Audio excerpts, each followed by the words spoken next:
Hello everyone, I'm Megan Sullivan, and in this video I'll be sharing with you tips and tricks for absolute RTS beginners on how to get started on Anno 117 Pax Romana. I'm going to cover the basic mechanics of this game in a way I wish someone had helped me understand them during my Anno journey. So if this video helps you at all, please feel free to leave a comment in the comment section below. Thank you. Now, I think the key to understanding and enjoying Anno 117 is to recognize that Pax Romana is secretly an RPG. You guys know me, I love RPGs, and once I realized I was playing an RPG, Anno became a lot easier to understand. And I think it'll be much easier for non-RTS players to understand as well. Hey, I'll prove it. And we'll start with the city building and management features, which follow a fun and logical RPG path. If you put on your role-playing hat, which is really fun to do in this game, you can imagine being an ancient Roman governor and wanting to build a settlement that you can turn into a great city. But how? Well, first you need people to actually come and stay on your little island settlement, which means they need housing. How do you build housing? Well, first you place a woodcutter building in a forest so you can cut down trees. And then you need a sawmill to turn logs into planks for housing, and then a warehouse to store your planks. And it makes sense to build these things close together in order to cut down the time it actually takes to make a house.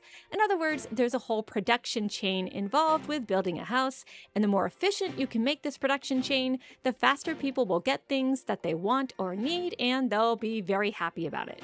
Once you have homes, people will move in. But as governor of your nifty new settlement, you'll need to provide food and clothing for people, so you need to find a fishing spot for food, and then you'll need to add a hemp farm or a sheep farm so you can make textiles, and then a place for a spinner to turn that textile into clothing. Lots of role-playing logic going on here. Oh, also, then people need a market to sell wares and entertainment to keep them happy. They'll also need a doctor's office, a fire station, a city watch, trade ships, and ships that protect trade ships. Oh, you also need barracks to house a little army because there are hostile forces in the game and you want to protect your people from them. By the way, picking a fight in Anno 117 can be a little challenging, but it can also be pretty fun.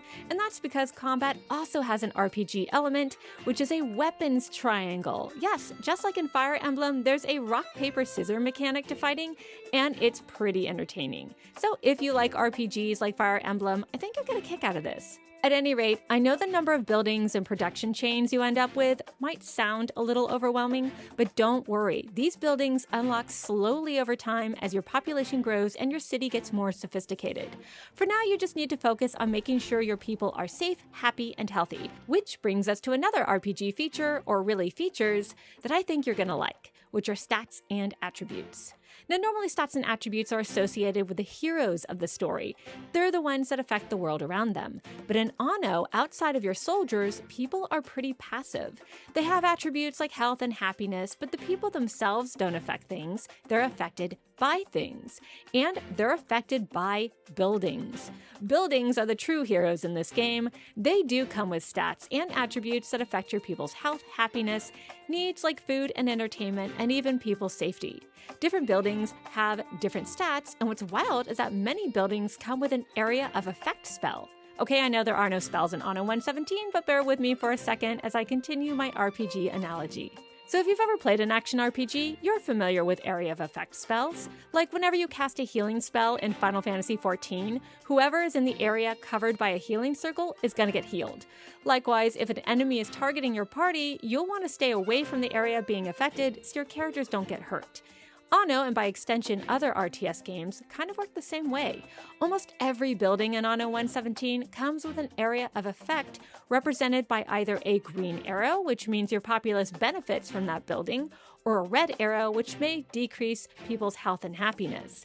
And some buildings have both positive and negative traits that you have to consider.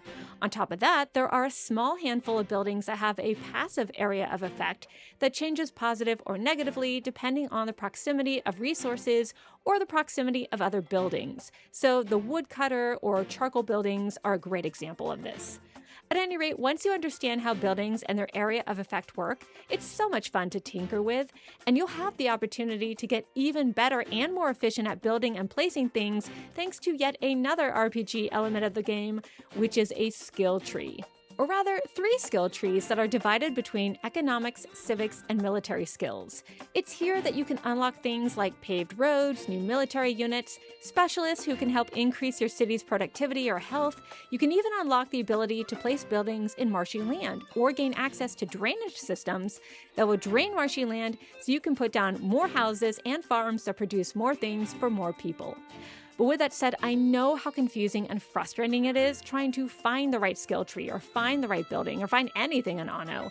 And that's due to the overwhelming user interface, which is a weird mashup of different styles. It's super obtuse and unintuitive, which is why I want to break it down for you so you're not as confused as I was.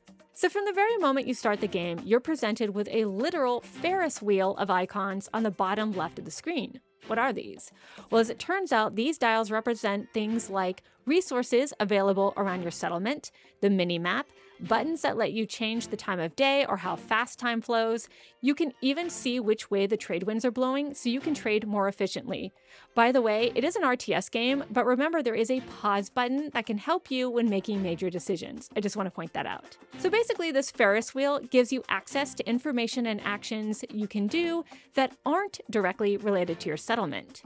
Next, you'll see a vertical tabbed menu on the upper left of your screen. This is used for things like notifications, quest summaries, diplomatic opportunities, etc., etc. So really anything to do with communication. And then at the very top of the screen are your city and population stats, which tells you how much money you have and how your city's population is doing in terms of health, happiness, and safety. This is the most important thing you want to pay attention to. And then finally, if you click on your character portrait at the top of the screen, there are even more menu tabs to dive into, like a tab where you can spend accumulated fame points to unlock things like new skins for buildings, new gods that give specific buffs to your populace, or extra raw materials if you need them. Now, there's also a shortcut ring that lets you access the most common buildings and building tools, and I know it's frustrating that the game doesn't really bother telling you what tool icons actually represent in these menus. For example, there's a pickaxe that lets you demolish buildings and a little hand that lets you pick up and move objects, but it's hard to know that until you actually use them. So my advice is really kind of just to mouse over each icon to get a sense of what it does. And hey, some icons you don't even have to technically use, they're just there for fun. Like any icon that lets you decorate your city with trees and statues and pools and whatnot. Not totally necessary, but the game acknowledges when your city's awfully pretty.